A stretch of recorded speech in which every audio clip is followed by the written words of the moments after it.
71 साल के Prince Charles, जो कि इंग्लैंड के प्रिंस हैं, उनके पास बहुत सारा पैसा है, लेकिन अपने पैसों के दम पर भी वो कोरोना वायरस से नहीं लड़ पाए। और जब उनका कोरोना डायग्नोसिस किया गया तो रिजल्ट पॉजिटिव आया। इससे हमें ये पता चलता है कि पैसे से हम सब कुछ नहीं कर सकते। खासकर पैसों के दम पर हम नेचर के प्रोसेस को बदल नहीं सकते। लाइफ के कुछ प्रोसेस ऐसे भी हैं जिनसे उन्हें भी वैसे ही गुजरना पड़ेगा जैसे कि एक आम आदमी को, और उन्हीं में से एक है मौत। कोई इंसान कितना भी पैसा क्यों न कमा ले, वो मौत से नहीं बच सकता। आज आप अमेरिका को ही देख लो, दुनिया का सबसे ताकतवर देश आज सबसे ज्यादा कोरोना की मार से जूझ रहा है। इसका मतलब ये है कि आज हमारे पास ऐसा कोई भी तरीका नहीं है जिसमें हम पैसे को इन्वेस्ट करें और उससे हमारी लाइफ बढ़ सके। मतलब ऐसी कोई टेक्नोलॉजी नहीं है जिसमें हम जितना ज्यादा पैसा डालेंगे हमारी लाइफ उतनी ज्यादा बढ़ती जाएगी। वैसे आप एक बार इमेजिन करो कि अगर ऐसा पॉसिबल हो गया तो इंसान के लिए पैसे की वैल्यू कितनी ज्यादा बढ़ जाएगी। अभी भी काफी ज्यादा है, लेकिन फिर कितनी ज्यादा बढ़ जाएगी। अगर हम बात कर रहे हैं लाइफ बढ़ाने की, तो ऑब्वियसली हम अपने लाइफ को ऐसे नहीं बढ़ाना चाहेंगे कि हम अपने आईसीयू में बैठे रहें या फिर व्हील चेयर पर ही ऐसे ही पड़े रहें। हम जो लाइफ स्पैन बढ़ाने की बात कर रहे हैं वो है हेल्दी लाइफ स्पैन की। मतलब जब आपकी उम्र 100 साल की हो जाएगी ना, तब भी आप लगभग 50 साल के इक्विवेलेंट ही रहोगे। और वीडियो के लास्ट में मैं आपको कुछ ऐसे टिप्स दूंगा जिसकी मदद से आप अपनी हेल्दी लाइफ स्पैन को बढ़ा सकते हो। अब इन टिप्स का मतलब ये नहीं है कि इससे आपकी लाइफ 5, 10 या 20 साल तक बढ़ जाएगी। नहीं, ऐसा कुछ भी नहीं है। हाँ, लेकिन आप जितना भी जियोगे वो एक हेल्दी लाइफ स्पैन को जियोगे।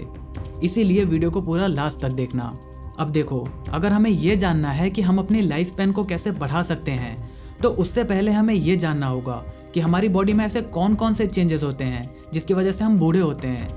नेशनल इंस्टीट्यूट ऑफ एजिंग के अकॉर्डिंग ये 8 से 9 चेंजेस हमारी बॉडी में होते हैं जिस वजह से हम बूढ़े होते हैं। फॉर एग्जाम्पल, हमारी बॉडी की स्टेम सेल्स, जो कि बॉडी के रिपेयर सिस्टम की तरह काम करती हैं, वो धीरे धीरे डिस्ट्रॉय होने लगती हैं। लेकिन क्या हमारा ये कहना सही है कि हम इन्हीं रीजनों की वजह से बूढ़े होते हैं? मतलब ये हमारी बॉडी में होते ही क्यों है? इनका कोई ना कोई डीप कॉज तो होगा ना।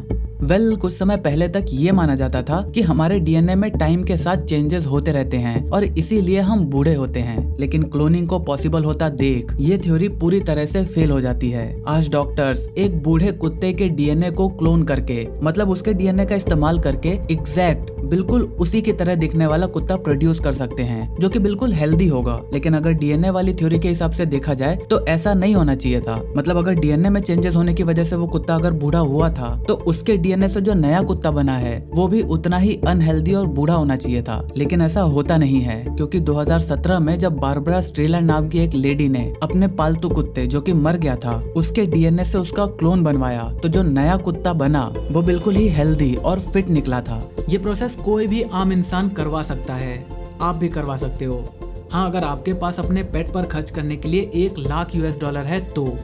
अब इस क्लोनिंग से एक बात तो क्लियर हो जाती है कि हमारे डीएनए में या किसी भी लिविंग चीज के डीएनए में जो भी इंफॉर्मेशन स्टोर्ड है वो लॉस तो नहीं होती, टाइम के साथ वो लॉस नहीं होती, चाहे वो चीज कितनी भी बूढ़ी क्यों ना हो जाए।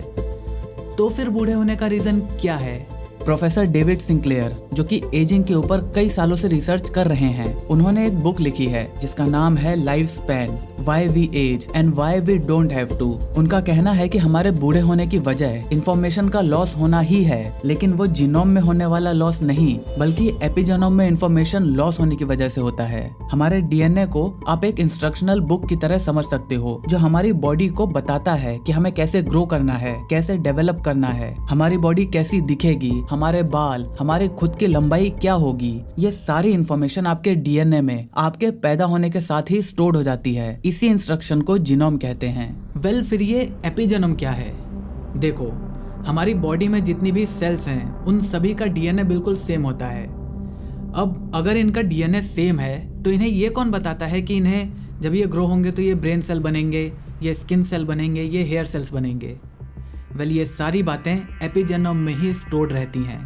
इसका मतलब ये है कि अगर एपिजेनोम ना हो तो सभी सेल्स में डीएनए के होने के बावजूद उन्हें यह पता ही नहीं होगा कि उन्हें किस टाइप के सेल में डेवलप करना है। और हो सकता है कि आपका ब्रेन सेल स्किन सेल में डेवलप हो जाए, या फिर शायद आपका नर्व सेल किसी दूसरे सेल में। और आप खुद ही इमेजिन कर सकते हो कि अगर ऐसा कुछ हुआ तो ये आपकी बॉडी के लिए कितनी बड़ी प्रॉब्लम क्रिएट कर सकता है। मतलब हमें ये पता भी नहीं है कि ऐसा होने पर इंसान की तरह दिखेगा या फिर कोई नई स्पीशी बन जाएगा। वैसे इन सभी सेल्स का बेसिक लेआउट तो ऑलमोस्ट सेम ही होता है। मतलब इन सभी का एक आउटर बॉर्डर होता है जिसे हम मेम्ब्रेन कहते हैं, जिसके अंदर साइटोप्लाज्म नाम का लिक्विड भरा होता है और इस लिक्विड के अंदर सेल का न्यूक्लियस होता है जिसे हम क्रोमोसोम्स कहते हैं। क्रोमोसोम्स डीएनए की लॉन्ग स्ट्रिंग से बने होते हैं। जो आप देखते हो ना ज्यादातर फोटोज या वीडियोस में ऐसी टेढ़ी सीढ़ी टाइप का स्ट्रक्चर, अगर आप क्रोमोसोम्स को जूम करके देखोगे तो आपको कुछ ऐसा ही दिखाई देगा। ये स्ट्रक्चर मेनली 4 बिल्डिंग ब्लॉक से बने होते हैं, एडेनाइन ए, थाइमाइन टी, ग्वानाइन जी और साइटोसाइन सी।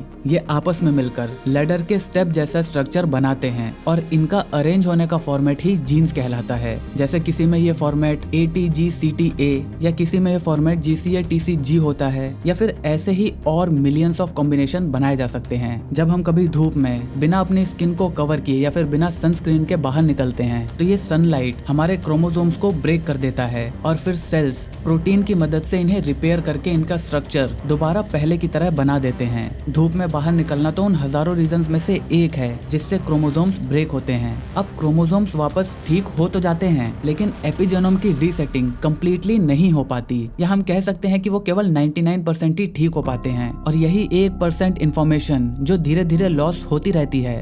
प्रोफेसर सिंक्लेयर के मुताबिक इसी की वजह से हम धीरे धीरे बूढ़े होते हैं और उन्होंने अपनी हाइपोथेसिस को प्रूव करने के लिए चूहों के ऊपर एक टेस्ट भी किया था, जिसमें उन्होंने सेम ग्रुप्स के चूहों को 2 ग्रुप में डिवाइड कर दिया। एक ग्रुप के चूहों के क्रोमोसोम्स को आर्टिफिशियली ब्रेक किया गया और जब डीएनए मिथाइलेशन क्लॉक से उनकी उम्र को वापस से मेजर किया गया तो ये पाया गया कि उन चूहों की उम्र 50% ज्यादा थी उन चूहों के मुकाबले जिन पर यह टेस्ट परफॉर्म नहीं किया गया था। अब ये तो हमने समझ लिया कि हम बूढ़े कैसे और क्यों होते हैं, लेकिन क्या आज हमारे पास ऐसा कोई रास्ता है जिसकी वजह से हम अपनी एजिंग को स्लो कर सकें? वेल, एक थ्योरी के अकॉर्डिंग बिलियंस ऑफ ईयर्स पहले जब अर्ली बैक्टीरिया का एवोल्यूशन हो रहा था तब उनके पास जीने के 2 मोड्स थे। पहला, जब उनके पास खाना बहुत ज्यादा होता था तब वो अपनी एनर्जी को अपने आप को ग्रो करने में और अपने आप को रिप्रोड्यूस करने के लिए यूज करते थे। लेकिन जब उनके पास खाना कम होता था, मतलब उन्हें खाने के लिए मेहनत करनी पड़ती थी, तब वो अपने दूसरे मोड पर शिफ्ट हो जाते थे। मतलब वो अपनी एनर्जी को अपने सेल को प्रोटेक्ट करने और उन्हें रिपेयर करने के लिए यूज करते थे, ना कि रिप्रोड्यूस करने के लिए। और इसी तरह इन्होंने लॉन्जिटिविटी जीन्स को इवॉल्व कर लिया। ये जीन्स ऐसे एंजाइम्स बनाते हैं जो एपिजेनोम में स्टोर्ड इन्फॉर्मेशन को मेंटेन रखता है, मतलब उसे बिल्कुल भी लॉस नहीं होने देता। वो जो 1% लॉस हो रहा था ना पहले, इस केस में वो 1% से घटकर 0.05 से 0.1% तक चला जाता है। और आज वो सेम लॉन्जिटिविटी जीन्स हम इंसानों में भी पाया जाता है। प्रोफेसर सिंक्लेयर का कहना है कि जब भी हमारी बॉडी को कभी खाने की कमी होती है या फिर हम कोई ज्यादा फिजिकल काम कर लेते हैं जो कि हमारे नॉर्मल डे से काफी ज्यादा फिजिकली चैलेंज था, या फिर हम नॉर्मल से ज्यादा कोल्ड या वार्म कंडीशन में होते हैं, बेसिकली जब हमारा शरीर खुद को रिप्रोडक्शन मोड से हटा के सर्वाइवल मोड में डालना शुरू कर देता है, तो ये लॉन्जिटिविटी जीन्स एक्टिव हो जाते हैं और ये अपनी एनर्जी को ग्रो करने के बजाय सेल को रिपेयर और प्रोटेक्ट करने में और सबसे इम्पोर्टेंट एपिजेनम की इंफॉर्मेशन को मेंटेन करने में इस्तेमाल करने लग जाते हैं, ताकि हमारी सेल्स ये ना भूलें कि उन्हें करना क्या है। और सिंक्लेयर ने दूसरे चूहों के ग्रुप पर एक और एक्सपेरिमेंट किया था जिसमें उन्होंने उन चूहों को पीरियडिकली भूखा रखा था और उनका प्रोटीन इंटेक भी कम कर दिया था। और इस एक्सपेरिमेंट के रिजल्ट के अकॉर्डिंग सिंक्लेयर के मुताबिक उन चूहों की एज बाकी नॉर्मल चूहों के मुकाबले बढ़ चुकी थी। अब मैंने आपको स्टार्टिंग में कहा था कि मैं वीडियो के लास्ट में आपको कुछ ऐसे टिप्स दूंगा जिसकी मदद से आप अपनी हेल्दी लाइफ स्पैन को बढ़ा सकते हो। अब इन टेस्ट और स्टडीज को ध्यान में रखते हुए अगर आप इन बातों पर फोकस रखते हो तो आप अपनी हेल्दी लाइफ स्पैन को बढ़ा सकते हो। Number 1, high intensity training. जब भी आप ऐसी हाई इंटेंसिटी ट्रेनिंग करते हो तो इससे आपकी बॉडी को ऐसा लगता है कि वो किसी एडवर्स सिचुएशन में फंस चुकी है और वो अपने आप को प्रोटेक्ट करने के लिए अपने लॉन्जिटिविटी जीन्स को ये बोलती है कि अपने आप को बचाओ, मतलब अपना प्रोटेक्शन मोड ऑन कर दो। नंबर 2, अपने डीएनए को बचाओ। जब भी आप घर से बाहर निकलो, बिना सनस्क्रीन के घर से बाहर मत निकलो। ट्राई करो कि आप अपनी डाइट को हेल्दी से हेल्दी रख सको, इससे आपके क्रोमोसोम्स डैमेज होने से बच जाएंगे। Number 3, fasting. वीक में या 2 वीक में एक दिन ऐसा चुन लो जिसमें आप कंप्लीट फास्ट रखोगे। आप उस दिन ज़्यादा से ज़्यादा पानी पियो और दिन में 1 या 2 बार जूस पी सकते हो, बस, उससे ज़्यादा कुछ भी नहीं। ऐसा करने से आपकी बॉडी सर्वाइवल मोड में आ जाएगी और आपके लॉन्जिटिविटी जीन्स एक्टिव हो जाएंगे। नंबर 4, जब भी पॉसिबल हो, मतलब महीने में 1 या 2 बार ट्राई करो अपनी बॉडी को नॉर्मल से ठंडा या नॉर्मल से गर्म सिचुएशन में थोड़ी देर के लिए रखो। इसके लिए आप स्टीम या आइस बाथ ले सकते हो या फिर आप नॉर्मल से थोड़े गर्म पानी से नहा सकते हो। नंबर 5, प्रोटीन इंटेक को कम करना। देखो, हमारी बॉडी को जो प्रोटीन की ज़रूरत होती है वो हमारे वेट को अगर हम 2 से मल्टीप्लाई करते हैं उतने ग्राम प्रोटीन एक दिन में उसे चाहिए। अगर आप एक वेजिटेरियन हैं तो आपके लिए ये काम करना बहुत ही आसान है, क्योंकि वेजिटेरियन लोगों को प्रोटीन बहुत ज़्यादा नहीं मिल पाता। उनके पास ऑप्शन नहीं है, उन्हें बहुत सारा खाना खाना पड़ता है अपनी प्रोटीन इंटेक को फुलफिल करने के लिए।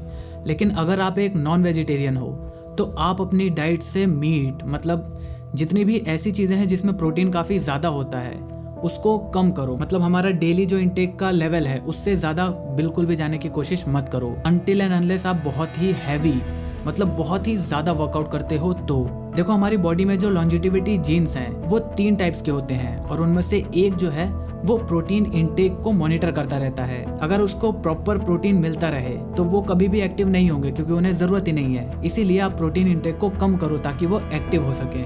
अगर आपको मौका मिले तो आप अपनी लाइफ को कितने साल तक और बढ़ाना चाहोगे, हमें कमेंट करके ज़रूर बताना। और अगर आपको ये वीडियो पसंद आई तो इसे लाइक कर देना और उन सभी लोगों के साथ शेयर करना जिन्हें आप चाहते हो कि उनकी लाइफ भी बढ़ जाए और वो आपके साथ ज़्यादा से ज़्यादा टाइम बिता सकें। चैनल पर नए हो तो सब्सक्राइब कर देना, क्योंकि हम ऐसे ही ज्ञान बांटते रहते हैं। जय हिंद, वंदे मातरम।